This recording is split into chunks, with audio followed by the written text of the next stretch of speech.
Hi, my name is Chris Cash. I'm a student at Confetti Institute of Creative Technologies. My sustainability plan will be to use public transport and use my car less, but when that's not possible, or wherever possible, to cycle to work and to university.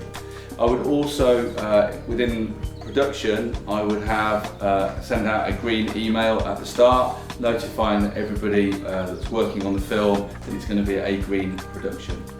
So it would be really important in any future storyline or production to have green issues at the heart of the story. So maybe having recycling, or actors or the cast or the characters within the story using public transport.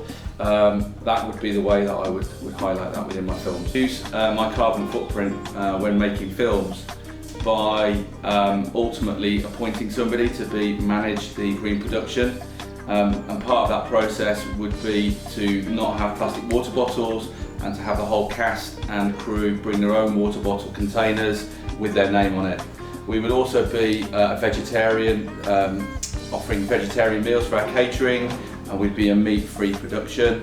And also, I think one of the other things that we would like to add in would be digital scripts and a digital workflow.